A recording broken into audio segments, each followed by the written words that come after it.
Hi guys, welcome back to my channel. My name is ANICAJEAN, and in today's video we're going to talk about what's in my CNA bag. Let's get right into the video.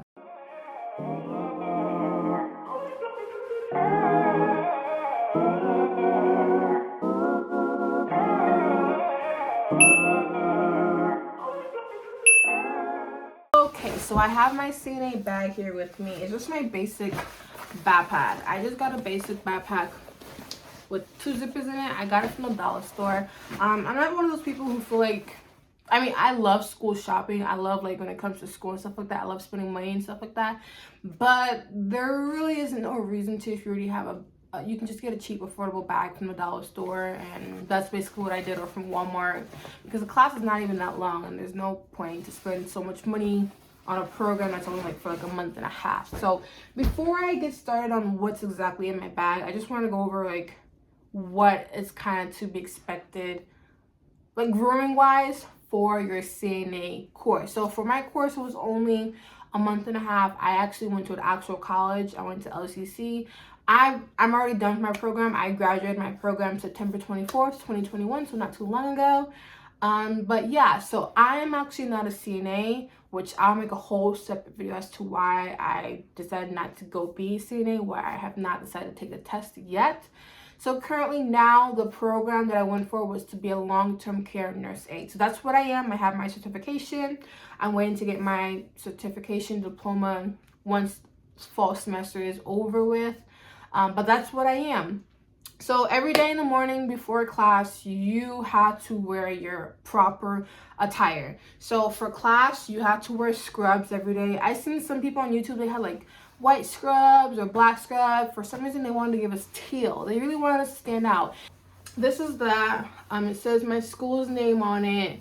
And then the program, so patient care technician and LCC would be wearing these. Now, these are the older version.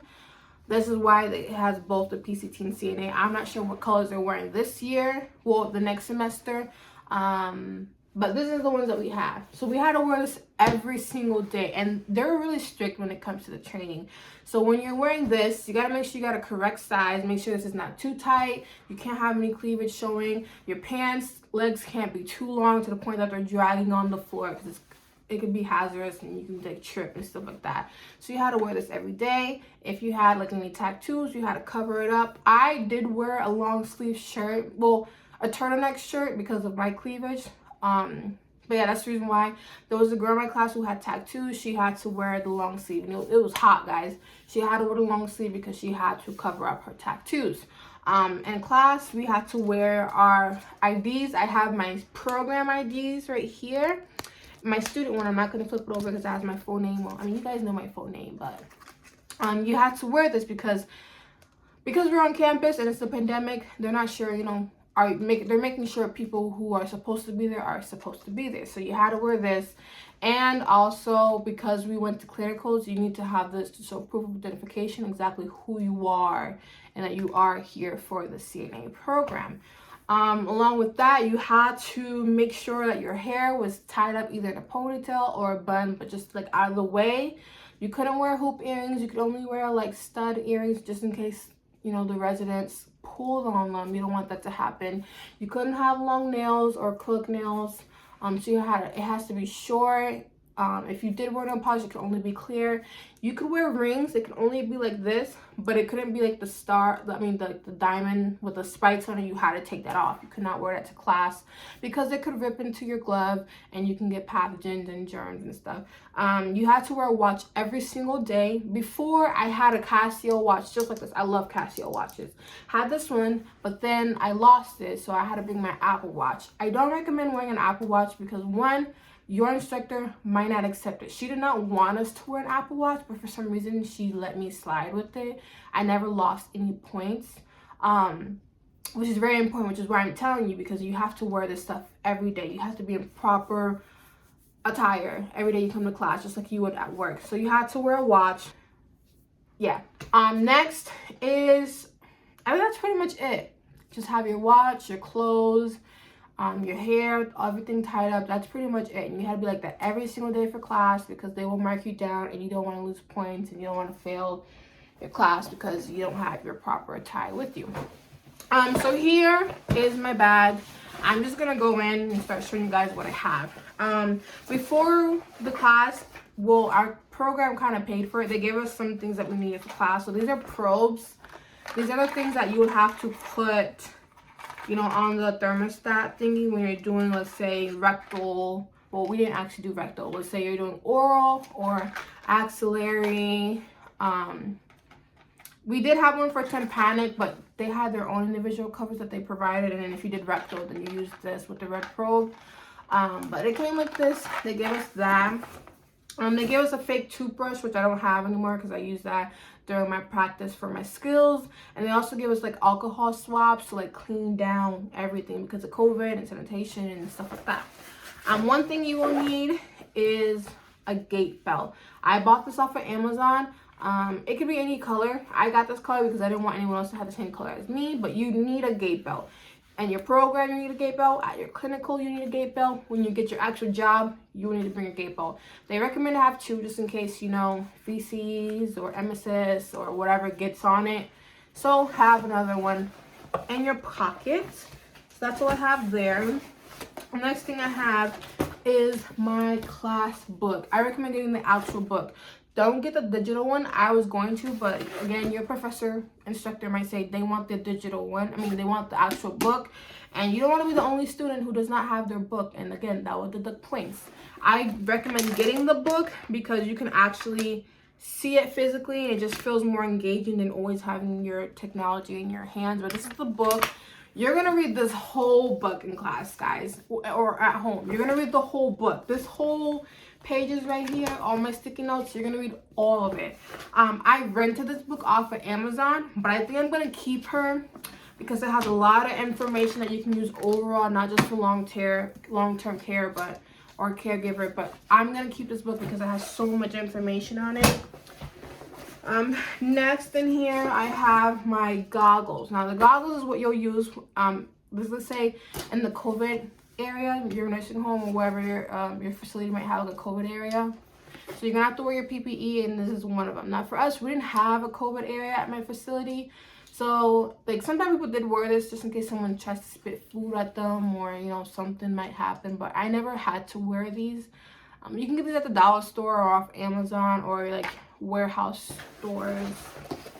Next thing is this. What is this? Oh, an expanding file. Now this I never really used, to be honest. I don't know why I bought this. But I guess I had an expandable file.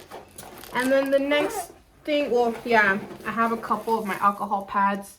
This is what we use to like clean off the probes and just clean off our desk and stuff like that.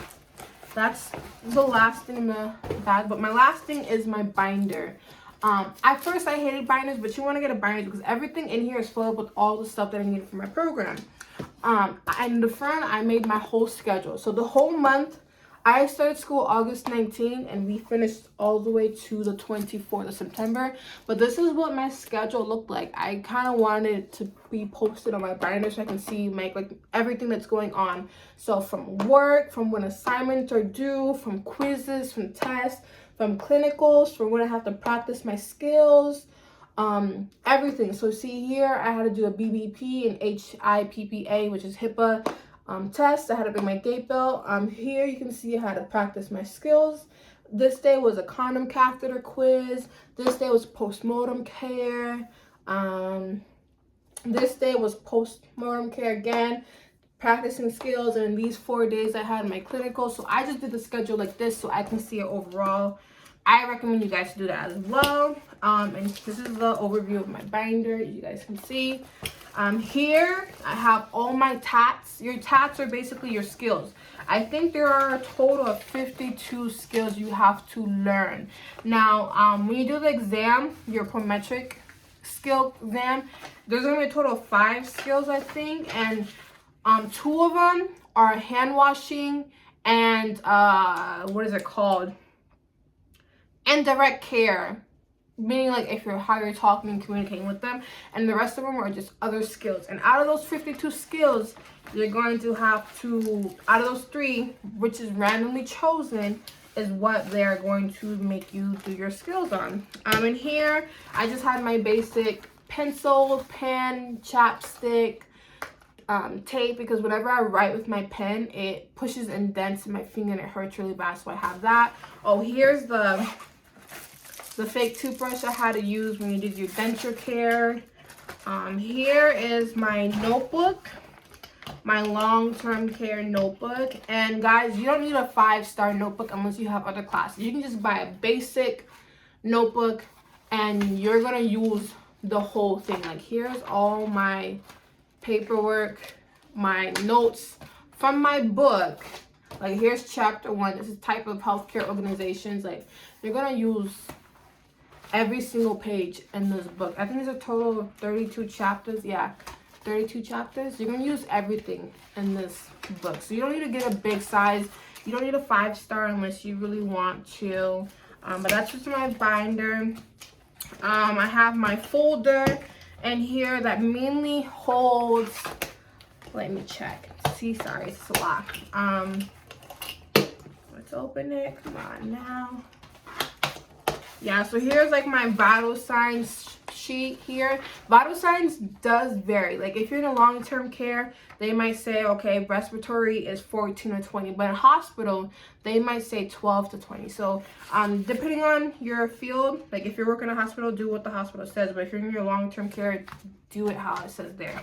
But here's my folder that is a 5-star, and in here, it just holds all my papers. So my long-term care syllabus, I recommend get your syllabus because you really need that so you can be ahead. Here is my TB test. It is a requirement that you're gonna need. Let me know if you guys want me to do a video on like all your just requirements that you'll need for your long-term care, or any other items that you'll need, like for example, stethoscopes or just cuffs or anything like that. Here are like my practice study guides. Well, my practice care plan for your fake mannequin. Like, this was Tom Jones, and this was like his care plan. Like, he had to get shaving, nail care, occupied bed, transfer, you know, stuff like that. This is what we had to do, like practice. And you had a total of 5 of them that you have to pass and stuff like that. And then overall, here is my certification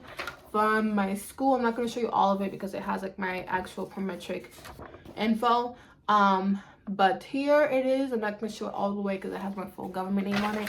But this is my certification right here for passing the class. But I will get my actual diploma certificate from my school once fall semester is over. So that's basically everything that I have. Like, I know some people might have a stethoscope, which you don't need maybe at your real job, but even at your real job, they provide all that for you. If you are like a home health aide, then most definitely, yeah, because you're going to be traveling to people's houses and stuff like that. But for your program, they should provide the actual stethoscope. You should just bring a notebook, a pen, your gait belt, whatever it is that's required of you, and leave all the extra major stuff to them. So that's basically what's in my CNA bag. Like I said, it's going to be simple because I only bought what was necessary to save within budget and keep exactly what I needed. But thanks for watching. Don't forget to follow me on my Instagram at IAMANICAJEAN. If you have any questions, you can always comment down below in the comment section, or you can hit me up on my IG. Please, you know, hit the notification bell so you can keep up to date with my videos. Subscribe to my channel to see more of my content. I do have some other upcoming videos regarding to the whole CNA program. What to expect at your clinicals, what to expect at the over CNA program, how fast it is, what you're going to learn, why I'm not going to be a CNA, from assisted living to care plans, home health care, all of that. So stay tuned and thanks for watching. Bye.